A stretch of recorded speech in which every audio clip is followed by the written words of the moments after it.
Hai kawan Gunawan, selamat datang di Anima Tani. Dalam rangka menggerakkan perekonomian masyarakat khususnya petani, Kementerian Pertanian hadir melalui Ditjen PSP menghadirkan program dalam rangka membantu permodalan dan memberdayakan para petani, peternak, pekebun, dan pelaku agribisnis.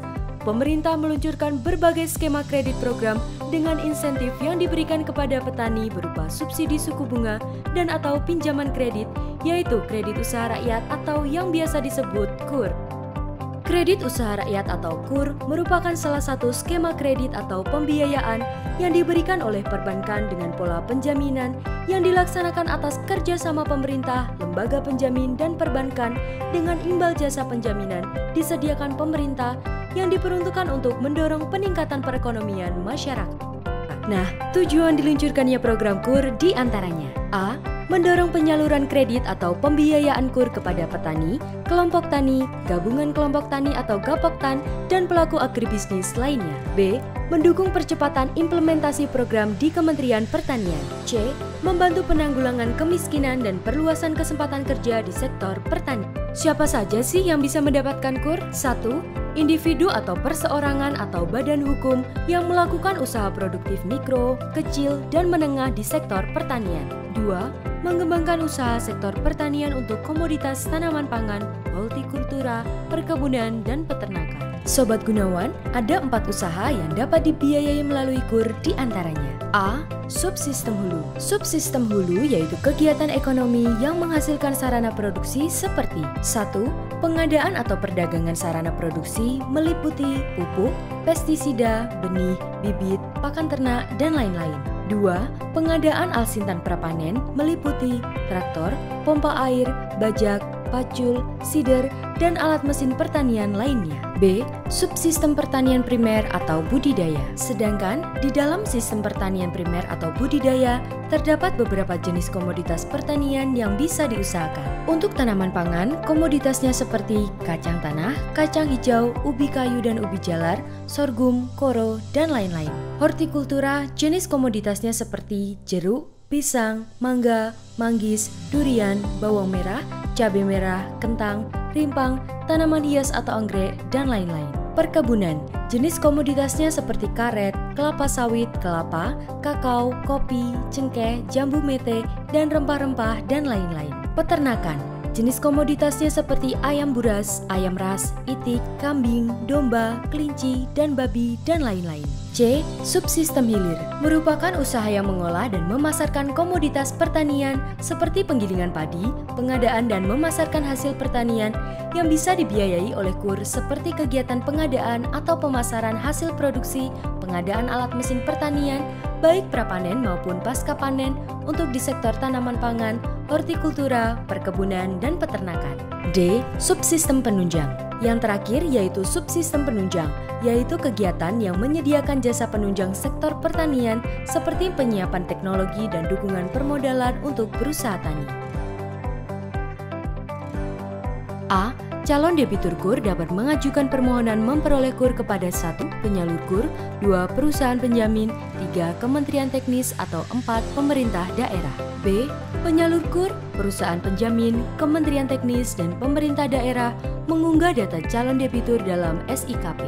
C. Kementerian Teknis dan atau pemerintah daerah dapat melakukan identifikasi data calon debitur di sektor dan atau wilayah masing-masing yang diunggah oleh penyalur KUR dan perusahaan penjamin namun tidak mempengaruhi proses penyaluran KUR. D. Penyalur KUR melakukan verifikasi administrasi dan analisa kelayakan kredit atau pembiayaan calon debitur KUR. E. Penyalur KUR memberikan hasil verifikasi administrasi dan analisa kelayakan kredit atau pembiayaan kepada perusahaan penjamin. Perusahaan penjamin melakukan analisa kelayakan penjaminan calon debitur. Jika dinilai layak dijamin, maka perusahaan penjamin memberikan izin prinsip kepada penyalur KUR. F. Calon debitur yang dinilai layak jamin oleh perusahaan penjaminan, maka debitur KUR dapat menandatangani perjanjian kredit atau pembiayaan dengan penyalur kredit. G.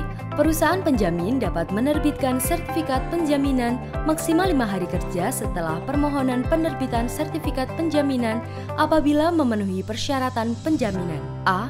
calon debitur memberikan kuasa kepada pengurus lembaga linkage untuk mengajukan permohonan kredit atau pembiayaan kepada penyalur KUR. B. Lembaga linkage mewakili calon debitur mengajukan permohonan kredit atau pembiayaan kepada penyalur KUR. C. Penyalur KUR mengupload data calon debitur KUR yang diberikan oleh lembaga linkage ke SIKP. D. Kementerian Teknis dan atau pemerintah daerah dapat melakukan identifikasi data calon debitur di sektor dan atau wilayah masing-masing melalui SIKP namun tidak mempengaruhi proses penyaluran KUR. E. Penyalur KUR memproses kelayakan kredit atau pembiayaan awal. F. Penyalur KUR menyalurkan kredit atau pembiayaan kepada calon debitur yang memenuhi persyaratan kelayakan kredit melalui lembaga linkage. G. Penyalur KUR melakukan proses penjaminan kredit debitur kepada perusahaan penjamin. A. Calon penerima KUR mengajukan permohonan kredit atau pembiayaan kepada lembaga linkage. B. Lembaga linkage menyampaikan data calon debitur kepada penyalur KUR. C. Penyalur KUR mengupload data calon penerima KUR yang diberikan oleh lembaga linkage ke Sistem Informasi Kredit Program. D. Kementerian Teknis dan atau pemerintah daerah dapat melakukan identifikasi data calon debitur di sektor dan atau wilayah masing-masing melalui Sistem Informasi Kredit Program namun tidak mempengaruhi proses penyaluran KUR. E. Penyalur KUR mendapat konfirmasi data calon debitur KUR tercatat dalam Sistem Informasi Kredit Program atau SIKP. F. Setelah mendapat konfirmasi SIKP, penyalur KUR menyalurkan kredit dan menginformasikan kepada lembaga linkage untuk memproses kelayakan kredit atau pembiayaan awal. G. Lembaga linkage menyalurkan KUR kepada calon debitur. H. Penyalur KUR mengajukan penjaminan kepada perusahaan penjamin. Kredit usaha rakyat atau KUR diharapkan dapat menjadi salah satu solusi bagi masalah yang terdapat dalam pengembangan sektor pertanian, khususnya dalam bidang permodalan serta pemberdayaan para pelaku agribisnis, yang mana membantu perekonomian nasional secara nyata, mulai dari penyediaan bahan pangan hingga menjadi salah satu sumber devisa negara.